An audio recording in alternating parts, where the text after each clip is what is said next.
Good afternoon, everyone. It's a privilege to be speaking in front of all of you. It's a very privileged audience, and I thank the Sahodaya for giving us this opportunity. 43 years ago, my father started this company with a set of values that we are all talking about today, that we've heard about since morning. We've we've not been, highlighting those till they became buzzwords, but those have been part of our philosophy. They have been there in our blood. They have been there in the content that we make. My father, Dr. Jain, started this 43 years ago, and when he started, the name Ratnasagar comes from the Nalanda University Library. There were three huge libraries. Actually, it's 1500 years old, but this was the first flyer when he had made it. And his only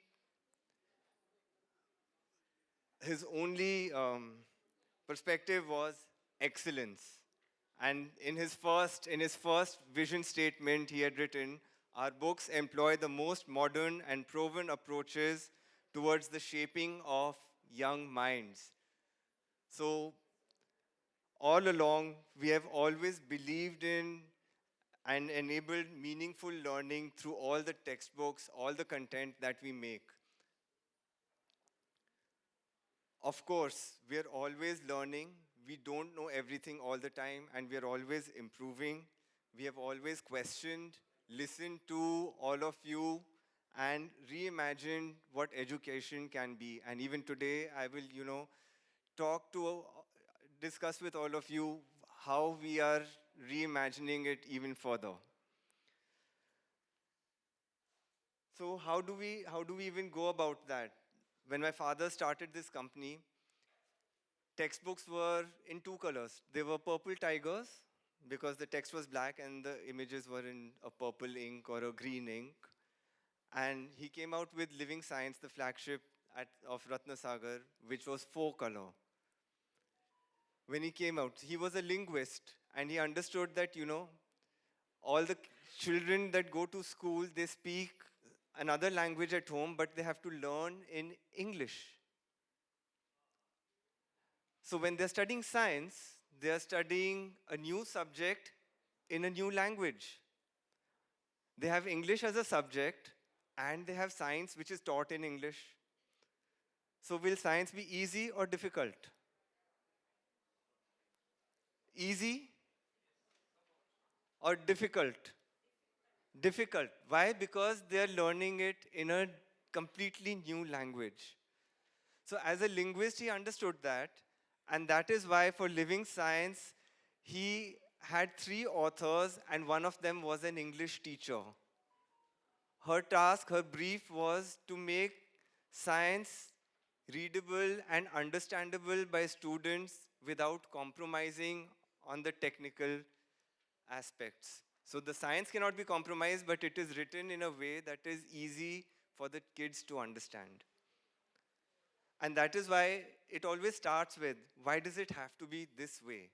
Why can't an English teacher be an author for a science book or as part of the set of authors?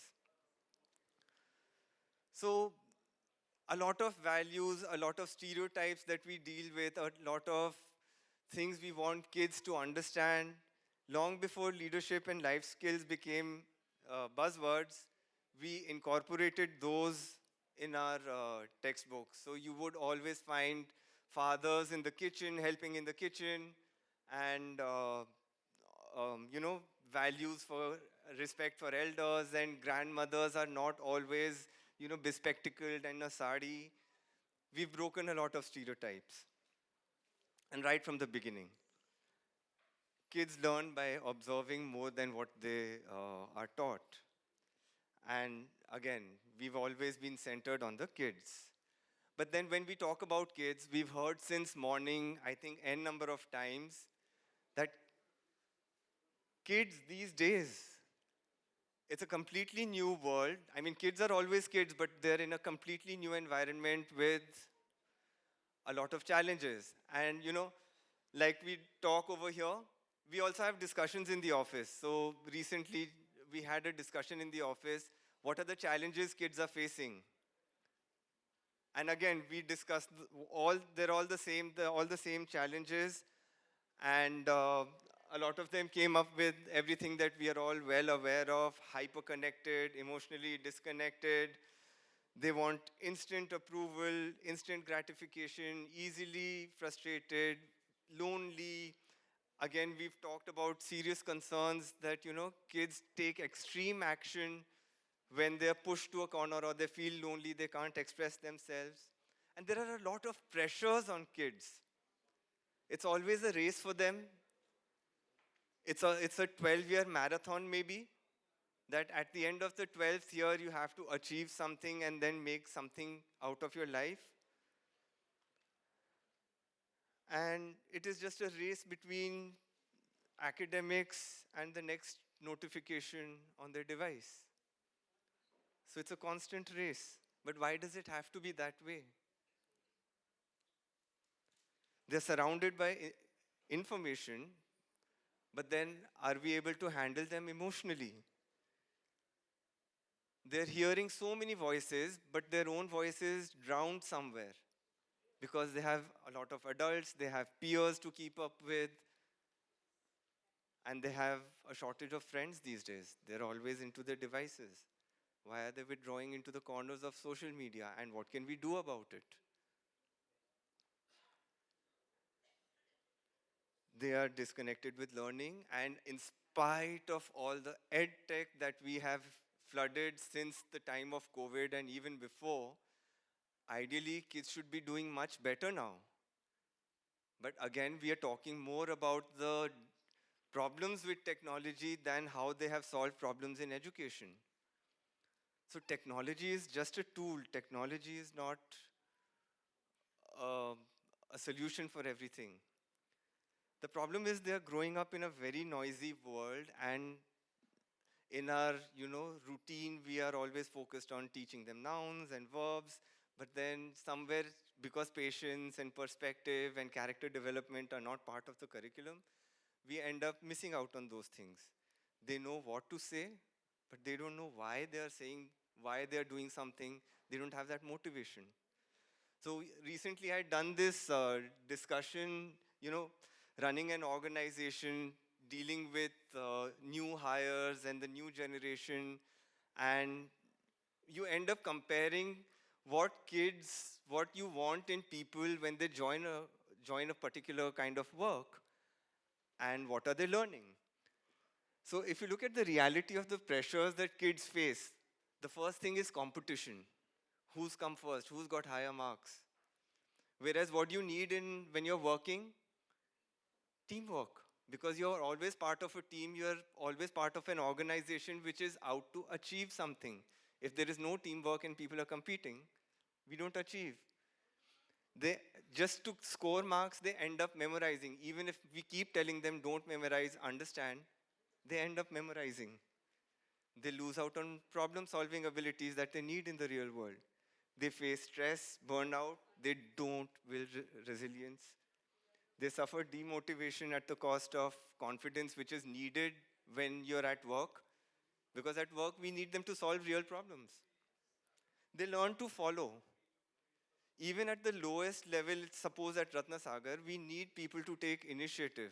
We don't want them to just follow what the manager is saying. We want them to come up with creative ideas. We don't want them to be dependent. We want them to work independently. So this is a contrast of the reality of the educational academic pressures versus what they really need. Suppose when they go to work, I'm not even talking about general life, at their job, at work. So in one context, if we look at it, we can help them when they're learning the language, when they're learning English, we can help them. And we might end up teaching them language, but we also need to teach them life. So let's try that through language. What if we could transform English classrooms into spaces where children don't just learn the language, they learn to believe in themselves.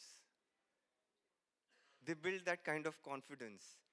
What if we move away from stories which are very generic?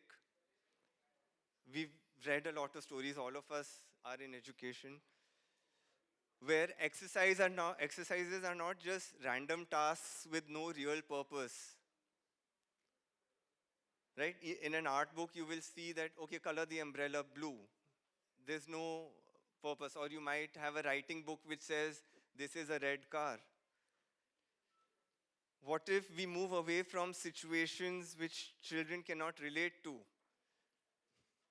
And, in maths books, there was a meme online which said that it's only in maths textbooks that you can find people buying 60 watermelons. What if grammar, what if we move away from drilling grammar and never able to apply it?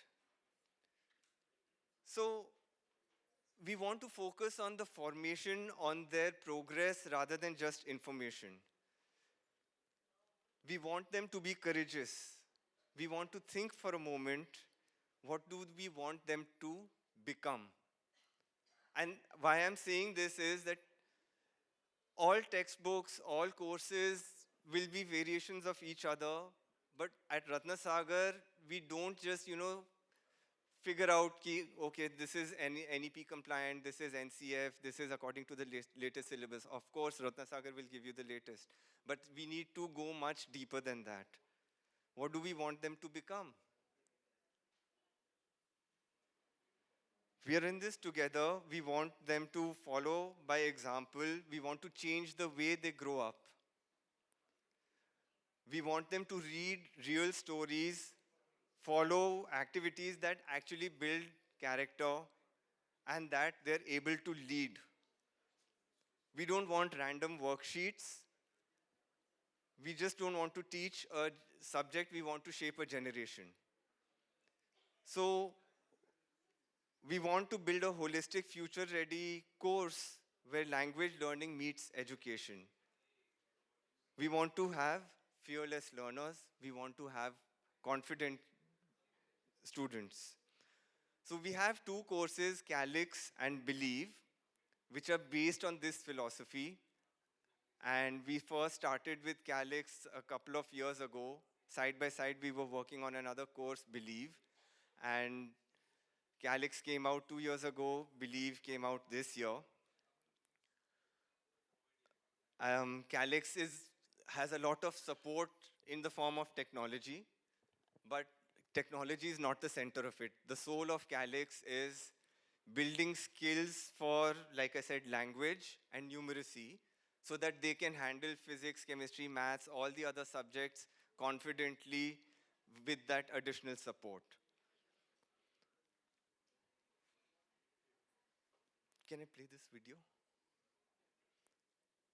So this is what Calix looks like in the classroom.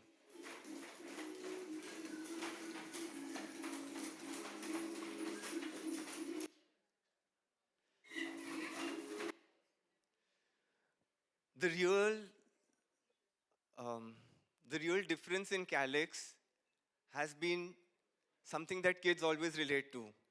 What are the kids' favorite stories? Can anybody come up with a couple of names?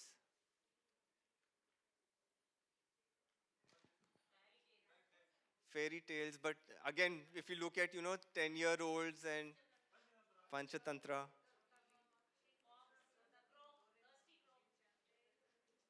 Yeah, children are always reading fables, etc. How about some of the kids who are in classes 3, 4, 5?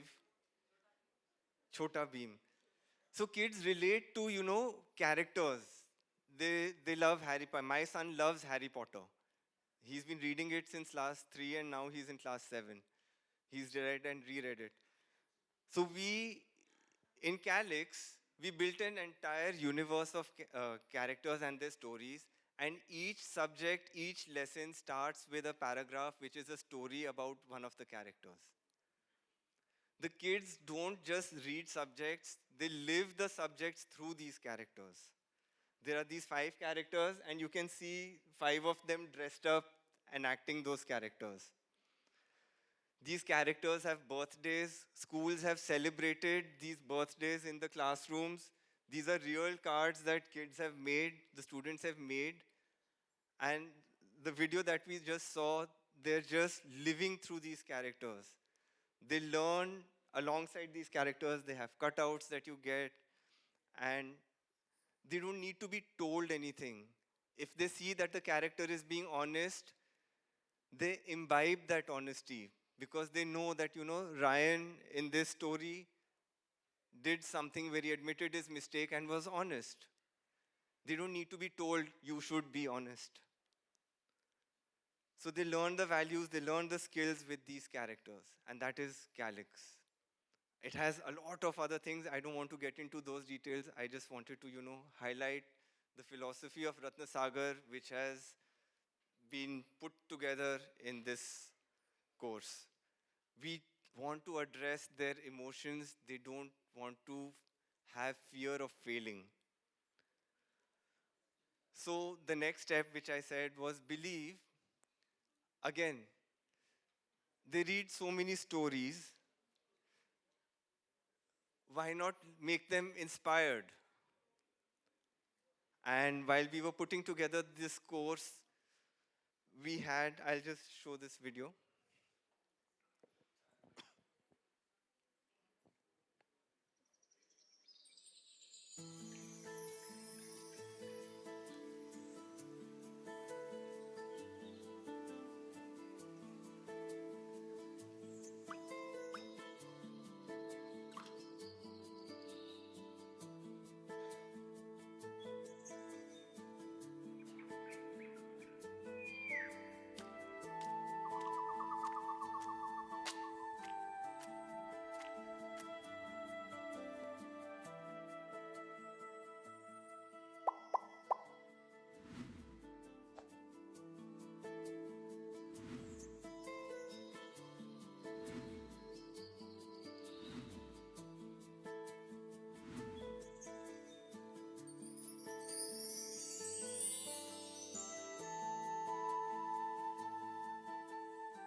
This is an English course. Read, follow, lead. And if you saw the kids, each child was happy, confident, inspired. And that is what we want to achieve with this course. We want to help children be who they are, be who they are meant to be. We want to believe in them. We want them to believe in themselves. We want them to become what they are destined to become. We want them to become the best version of themselves. And over here, all of us are going to be their beacon. We are going to guide them. That is believe. So it's an English course which has a lot of stories of inspiring leaders. I have some names over here, some samples over here. The Missile Woman of India. We have superstar Rajnikant, and we talk to them. We talk to each of these, should I say, superheroes. And we even got a testimonial from his wife. We worked with them. They saw the text. They approved it. And she said, children, never give up on your efforts. Keep trying and work hard to succeed like Rajnikant, Mrs. Lata Rajnikant. We have stories of Mr. Ratan Tata, Tenzing Norgay, and it's not inspiring stories that they achieved this, they achieved that. Whenever somebody says you have an inspirational story, you always feel bad. That was a big man. I am not a big person. So we have not focused on that. We have focused on their struggles. What did it, how much hardship they went to achieve what they become. So we want to make the learning, we want to bring in the human angle of that learning. And we've done that, we've, appreciated, we also understand many of the institutions we are part of. Those institutions, the big institutions, were started with people with a vision. Mrs. YGP started the PSBB group with a great vision. And that is why we have asked many of us to share stories of their inspirational stories of the struggles they have faced, and we are putting putting that together as a source of inspiration, not just for schools, but also for the students to go through. So that is Ratnasagar for us, that is Believe for us, that is Calix for us. I thank you all very much after a very long day and your patience to listen to me. I would just request the Sahodaya senior committee members to please come and release the set of, and Sheila ma'am to come and release the set of Believe books.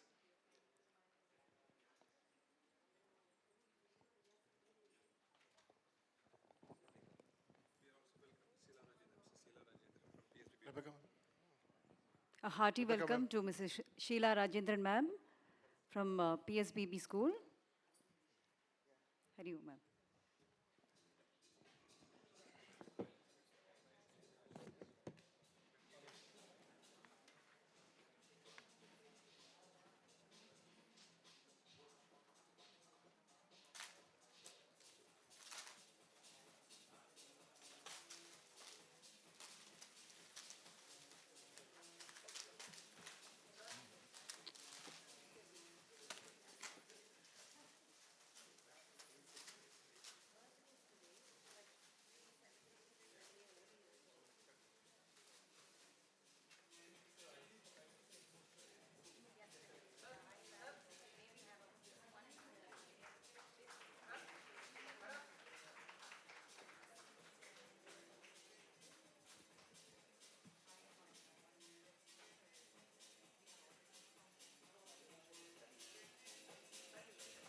Thank you, sir.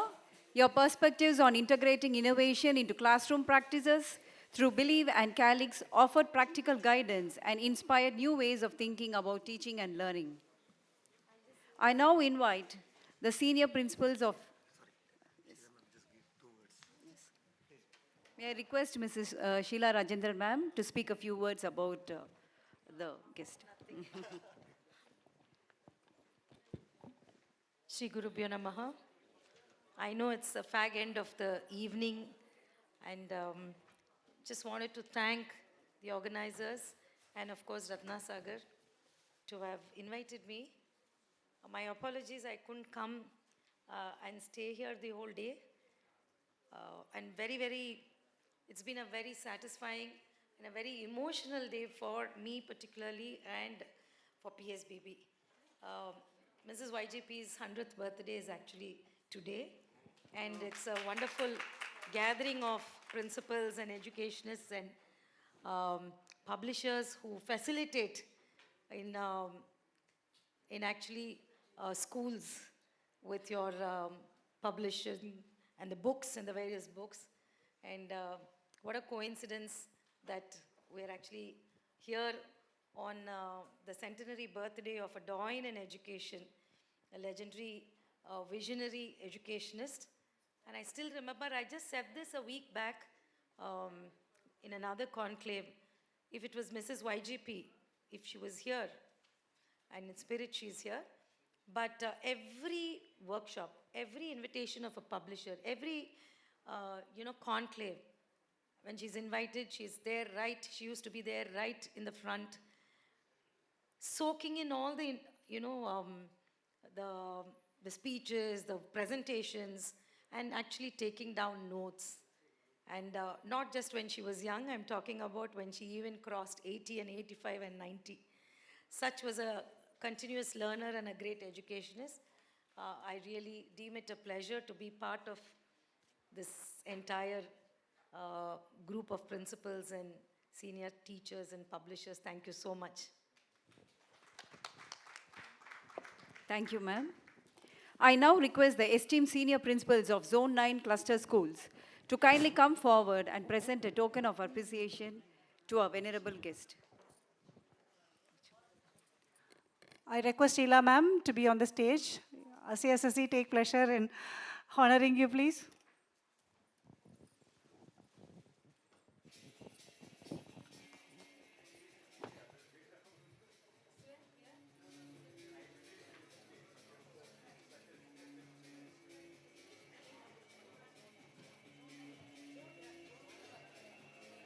Zone 9.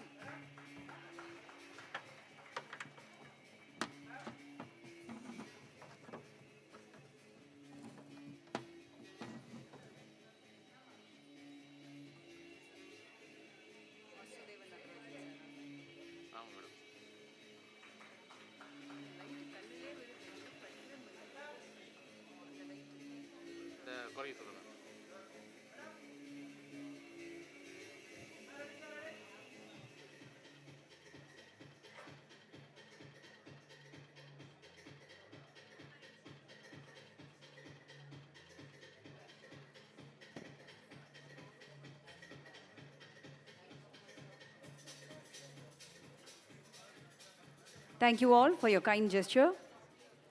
To lead us into the next segment, we invite Mr. J. Sundar, Secretary of Zone 6, Peripheral Cluster Schools and the Principal of GT Aloha Vidya Mandir, to welcome and introduce Mr. Vasudevan Natarajan, Founder and Director of Super Teacher EduForms Private Limited, to the gathering.